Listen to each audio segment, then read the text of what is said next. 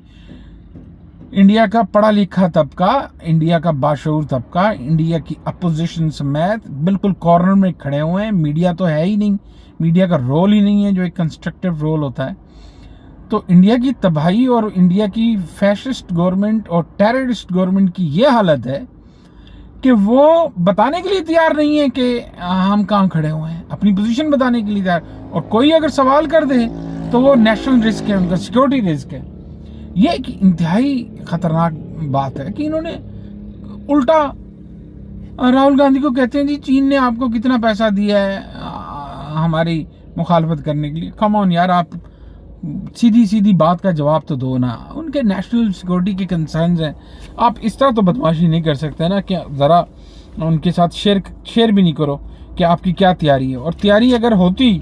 تو آج آپ کی یہ صورتحال تو بالکل ہی نہ ہوتی نا کہ جو صورتحال آج ہے۔ اور مسئلہ یہ ہے کہ حالات اس قدر سنگین ہیں کہ چائنا کے اندر جب ان کی انسٹیٹیوٹ تھا کوئی میڈیکل سائنسز کا، اس کے سافٹ ویئر میں، اس کے سسٹم میں وہ سائبر اٹیک ہوا، کوئی پتہ نہیں ہے کیا ہوا۔ ممبئی میں 2020 میں جو ہوا تھا، بلیک آؤٹ ہوا تھا، اس کا نہیں پتہ چل رہا کہ کیا ہوا، اس کے اگینسٹ انہوں نے کیا اقدامات کیے ہیں، یا بالکل ہاتھ باندھ کے کھڑے ہوئے ہیں کہ چائنا سرکار آ جاؤ، جو کچھ کرنا ہے کر لو، ہمارے بس کی تو کچھ نہیں ہے۔ بات یہ ہے کہ اگر جنگ شروع ہو جاتی ہے تو آپ کے ریڈار ہیں، آپ کے میزائل ہیں، جس انٹرنیٹ پہ وہ کام کریں گے، آپ کے اکوپمنٹ میں جو لگی ہوئی ہیں چیزیں، وہ اگر ساری میڈ ان چائنا ہیں تو وہ کس طرح آپ کے لیے کام کریں گی؟ آپ نے اس کا کیا تدارک کیا ہے؟ کوئی صورتحال ہے ایسی جو آپ قوم کو بتا سکیں اور ان کو تسلی ہو کہ ہاں بھائی معاملات ٹھیک ہیں. 2024 کا الیکشن آپ ایسے نہیں جی جائیں گے کہ آپ نے بھگوا گروپ کو اور جناب مذہبی عناصر کو خرید لیا ہے اور آپ جو چاہیں کریں. بھائی یہ جو آپ کی جس سٹینڈنگ ہے نا وہ انڈیا کی کانسٹیٹیوشنل پوزیشن کے بالکل ڈائیورس ہے. آپ عوام سمجھ چکی ہے آپ کی صورتحال کو اور یہ چیز زیادہ دیر اب چلنے والی نہیں ہے. آپ ایک حد تک اپنے مائنڈ سیٹ سے لوگوں کو ایک ہائپ کریٹ کر کے اور شائننگ انڈیا میں ان کو بیوقوف بنا سکتے ہو، لیکن اب عوام کا احساس ہو گیا کہ یہ جو بھگوا گروپ ہے، یہ جو فاشسٹ گروپ ہے، یہ ملک کی یونٹی کا دشمن ہے اور ملک کے مختلف جو یونٹس ہیں وہ بہت زیادہ پرابلم میں آ چکے ہیں آلریڈی. تو اب ریئلائز کرنے کی ٹائم آ گیا ہے اور چنکیا اور ہندوتوا نے جو بیج بویا ہے نفرت کا اور ڈرفٹ کا اور مخالفین کو دبانے کا اور جھوٹ بولنے کا، وہ اس نفرت کی جو انہوں نے ہندوتوا نے اور اکھنڈ بھارت اپروچ نے جو بیج بویا تھا، آج اس کی فصل تیار ہو چکی ہے.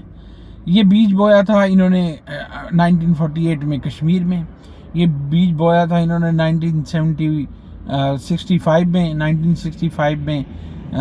پاکستان پر جنگ مسلط کر کے، یہ بیج بویا تھا انہوں نے 1962 میں چائنا کے ساتھ لڑ کے، یہ بیج بویا تھا انہوں نے 1971 میں پاکستان کی مدد کرنے کے بجائے پاکستان کو تقسیم کرنے کے جو بیج نفرت و تعصب کا بیج بویا تھا، آج اس کی فصل تیار ہو چکی. 1984 میں آپ نے جو سیاچین پہ قبضہ کیا تھا، آج اس نفرت کا نتیجہ آپ کے سامنے آ چکا ہے. آپ نے جو FATF میں پاکستان کے خلاف کیا اور اس کی داخلی معاشی کمزوریوں کو ایکسپلائٹ کیا اور پاکستان کی ورنبلٹی کو، اس کے کمزور ہوتے ہوئے ڈھانچے کو، جو کہ سیدھی سی بات ہے کہ as front line state against Soviet union اور اس کے بعد وار آن ٹیرر میں مسلسل 30-40 سال کی being front line and being proxies of the global powers، Pakistan کی اکانومی اندر سے ٹوٹ پھوٹ کا شکار ہو گئی. تو پاکستان کی حالت یہ تھی کہ انڈیا کو مدد کرنی تھی ایک اچھے ہندو کی طرح، ایک اچھے پڑوسی کی طرح، لیکن وہاں سے مدد تو چھوڑیں، FATF ہوا اور یہ ساری چیزیں ہوئیں. آج KPK میں، بلوچستان میں ان کا ٹیررزم، ان کے کلبوشن اندر گھسے ہوئے ہیں، جگہ جگہ پہ پرابلمز کریٹ کریں. ان پھلجھڑیوں سے بھائی کچھ نہیں ہوگا. آپ جو فصل آپ نے نفرت کی، تعصب کی، دہشت گردی کی، اپنی طاقت کی، اپنے میجورٹیرین اپنی پوزیشن کی، آپ نے جو نفرت بوئی ہے، اس کی فصل اب تیار ہے. اور وہ فصل اس طرح تیار ہے کہ آج آپ پاکستان کو انگلی کرتے ہیں تو چین جواب دیتا ہے، چین کو انگلی دیتے ہیں پاکستان جواب دیتا ہے. تیار ہو جائیے. آپ کے 5,500 کلومیٹر کے بارڈر، 6,000 کلومیٹر کے بارڈر آج آپ کی نفرت، تعصب، ہندوتوا، چنکیا اور اکھنڈ بھارت کی جو بدبودار مکروہ سوچ ہے، آج اس کی فصل تیار ہو چکی ہے اور وہ فصل آپ کاٹیں گے. آپ کس طرح کاٹیں گے کہ آج آپ کی بیچارگی کی، آپ کی یتیمی کی یہ حالت ہے کہ آج آپ چائنا کو منہ نہیں دکھا سکتے. آپ نے جہاں جہاں پاکستان کو پریشان کرنے کی کوشش کی ہے، وہاں وہاں آپ کے سامنے چائنا آ کے کھڑا ہو گیا ہے. اور آپ کیا سمجھتے ہیں؟ آپ شادیانے بجا رہے ہیں کہ آپ، او بھائی کم از کم آپ اپنے سائز کو دیکھو، اپنے میسیونیس کو دیکھو. آپ کے اپنے مسائل اتنے زیادہ ہیں، تو کیا اپنے مسائل سے یوجنے کا یہ طریقہ ہے کہ آپ ایک نفرت کا ماحول کھڑا کریں اور قوم کو ایک نفرت کے اگینسٹ یونائٹ رکھیں؟ آپ نے اپنے اندر یونٹی پیدا کرنی تھی، اپنی بہترین حکومتی پالیسیز سے.